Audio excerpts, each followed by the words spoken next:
Okay, so you can see we're here in Godot, and we're picking up where we left off. Now we've made a couple of changes since the last episode. We wanted to make the app more responsive. I'm going to start out by going up to Project Settings. In the Project Settings, we're going to change our width, the actual size of the app. It's going to be 664 by 1196. Don't need anything for the overrides. The one other place we need is in the stretch. We need to change our mode, canvas items, and our aspect, we're going to change down to expand. That should do it. So we click on here, we'll recenter this. So the first thing we want to do is we want to create a new script for our calculator. Call that calculator, that's fine. So what we're going to need to do first is we're going to need to start grabbing the reference to these two labels, as well as a reference to our all buttons container. Let's do that now. Select each one of those. Then when we drag and we hold down Control, it will auto-generate our variable names for us, which is real nice.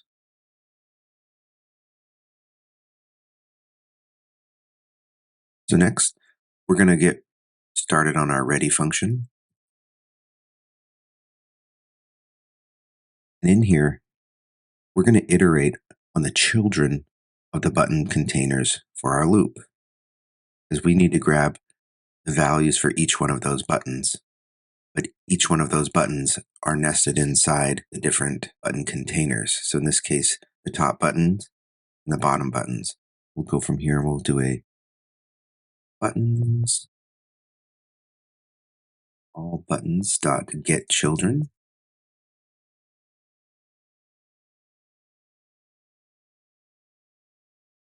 What we're going to do, that's the first loop. We need to then iterate on to each one of those button containers themselves. Button in buttons. We're going to get the children. Now what we're going to do is we're going to only be getting the buttons if their name contains an integer, because we have buttons like the function buttons, the decimal button, clear button. Those don't have the numbers that we're looking for. We're going to do that by saying that if btn is valid int, only then can we actually use the number. We're going to do this by doing a button pressed. We're going to connect to a callable, and then we're going to pass the button's value parameters. The callable with a self, and the method that we're going to call is, we'll just call it for button. And then in order to get the value themselves, we need to bind on the button that we're iterating over. Number buttons, and we're passing button. Is we just want to make sure that this works, so that every time we click a button, we're going to just do a print. We're going to print the button name. Let's give it a try. Oops, looks like, yeah, I forgot to actually call the name on the button itself. So let's try that again. So now, when we click each one of our buttons, and those buttons don't work, we should see our output down below. There we go. So now that we've gotten that established, what we need to do is we're going to actually start working in this number button. And what we want to make sure, though, is that we've got a flag in here that'll determine if the button's been used or not. And so let's see, what we'll do is we'll put that up here. We'll call that variable has been used, and we're going to give that false. Then down here, we're going to say that if it's false, if not has been used, then we're going to go ahead and add to the work area. We're calling this the work area here. We're going to add the text of the button name. Let's give it a try. Here we go. You see currently it just switches when we click on a button. So let's fix that. In order to do that though, we've got to make sure that button has been used.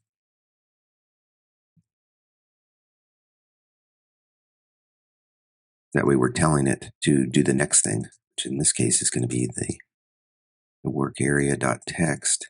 We're going to add to it the button name. Let's give that a try. Okay. Now obviously none of these other buttons work yet. I think we should address that right now. Let's get those buttons working.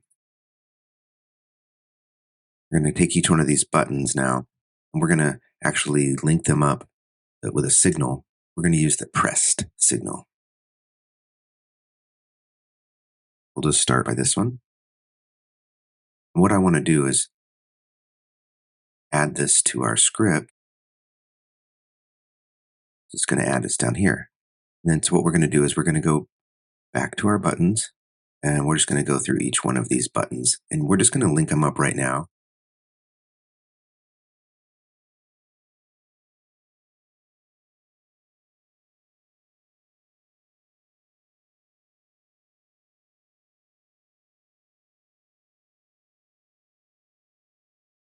With all of those ready to start working on in the script, let's go ahead and take care of the addition button first. And what we're going to do here is addition button. We're going to change its has been used flag to false. We're going to need a couple numbers, the values that we're going to be putting into the work area to actually do the equation. And we're going to go ahead and declare our first number as a float and our second number a float. And we know we're going to need the operator. I'm going to set that as an empty string for now. When we come back down to here, we can use our first number. That's going to be the work area text, and we're going to change this one to a float because currently it's just a string. Since this is the addition button, we want to put our operator to equal the plus symbol. And then finally, what we want to do is once we hit the plus symbol, we also want the equation to show up in our previous work area. We'll do that with the previous work area.text going to equal the first number plus space plus the operator. So we get an error here because the invalid operand float and string for the operator. So what that's saying is our first number here is still a float and it's trying to convert it to a text. What we need to do is we need to actually cast that as a string. So then if we try that now, we type in our number and we hit the plus, it's going to add it right above. It's exactly what we need. So now in order to put the second number in,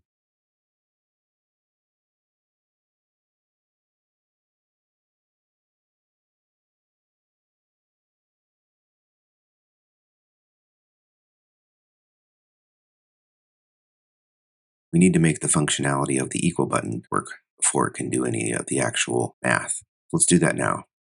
With the equal button, once again, since the button is only going to be pressed once, we need to change our flag as been used to equal false. And then we need to create a result variable as a float for our equation. And this one can just be a local variable. So we'll add the second number. That's going to equal the work area text to float.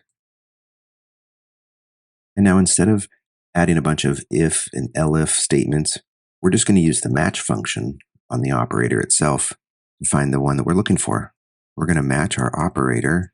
We're going to say, in this case, if it's a plus that we have found, then our result is going to equal the first number plus the second number. We'll say that the work area dot text is going to be, once again, we need to cast our result as a string because it's currently a float. So let's try that out. So when we do 23 plus 65 and we hit the equal button, it changes there. Nice. But it doesn't necessarily change up here. Let's take care of that. What we need to do is, we'll say the previous work area text is going to equal string of the first number plus that space plus the operator, now plus another space and plus string of the second number.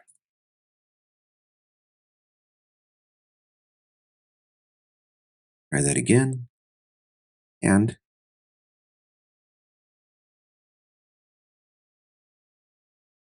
we get everything to work. Awesome. So now that we've gotten that first function working, addition, let's go ahead and work on finishing the next three, which is subtraction, multiplication, and division. Really, all we need to do is just copy these.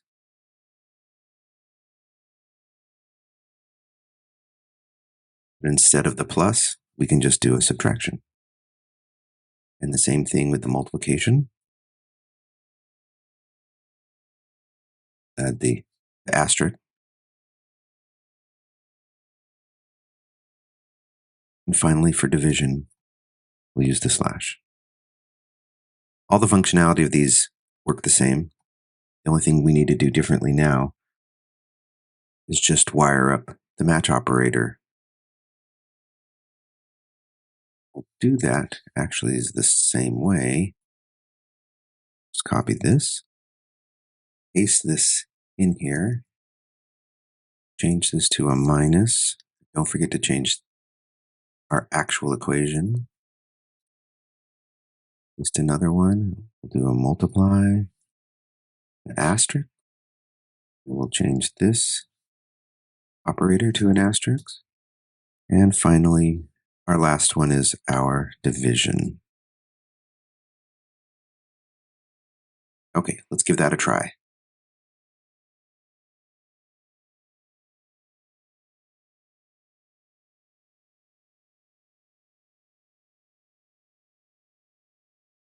Okay.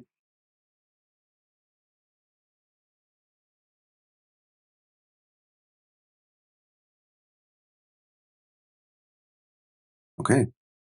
We got all of our equation function buttons working. So now we'll work on finishing up. We'll get our decimal, and then we'll work on the other three.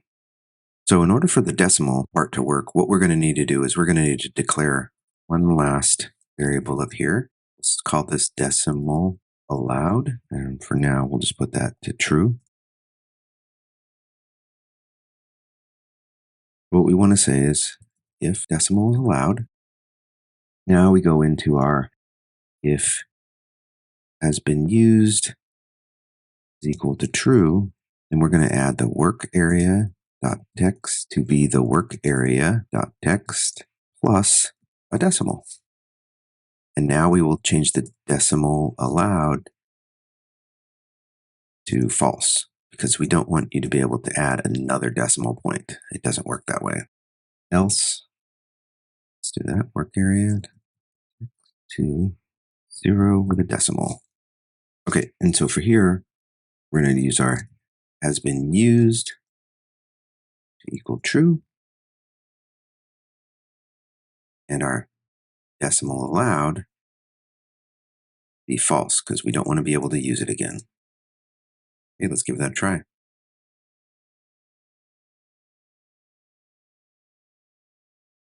You can see it doesn't work again. Keep adding numbers to it. Okay. So now let's work on that clear button. We're just going to basically reset our variables, and we're going to set our use button to false. So that's been used equal false. Previous work area text. We're going to go back to blank work area text. We're going to put it back to a 0. And the decimal allowed is going to be true. So we can use it again.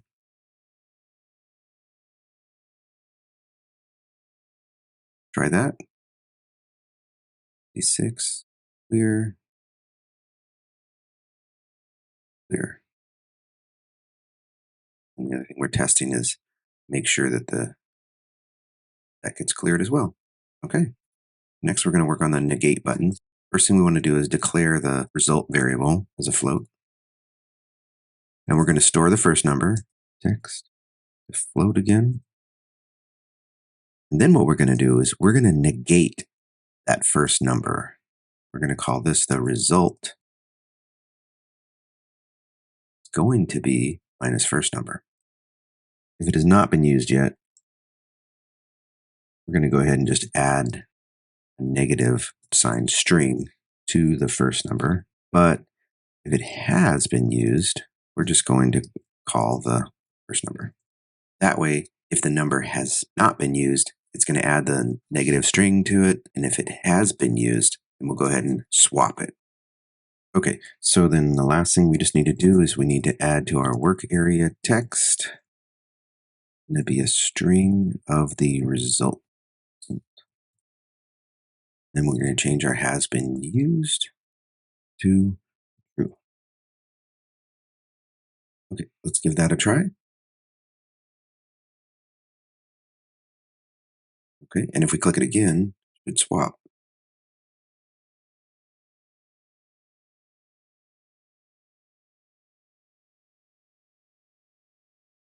Okay.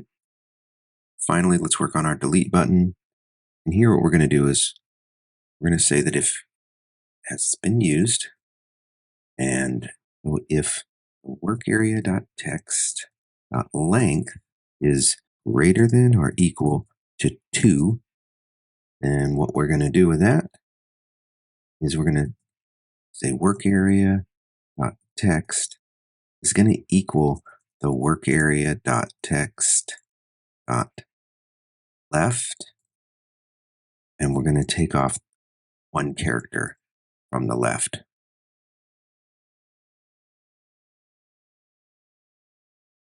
Otherwise, if there's less than 2 characters, we can just say the work area text is going to equal 0 and has been used is going to equal false. Okay, let's try this.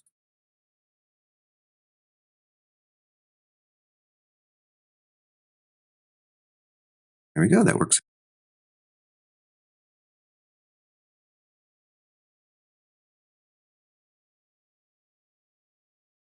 Now, one thing I'd notice on here was if we try, let's watch this.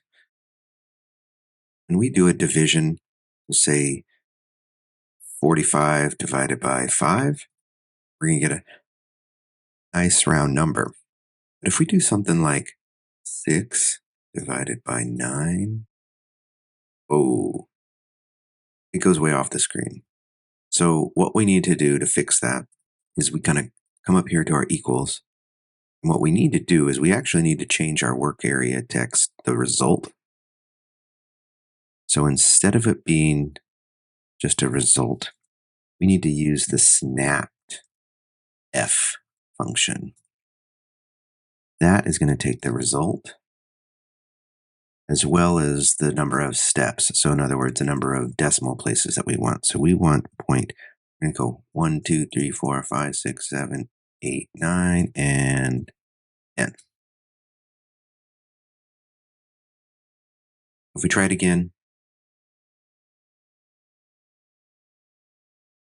6 divided by 9 equals, there it is. Now that works. just as we had hoped. Okay, I think that wraps this up. So I really thank you very much for watching it all the way to the end of the video. If you found that you learned something or that you really liked this video, please feel free to give me a like down below and subscribe if you'd like to see more content like this. And don't forget to hit that bell icon so you can get notified when I make a new one. And feel free to add a comment down below if there's a specific design you'd like to see mocked up and built, and we'll give it a try. All right, see you in the next one.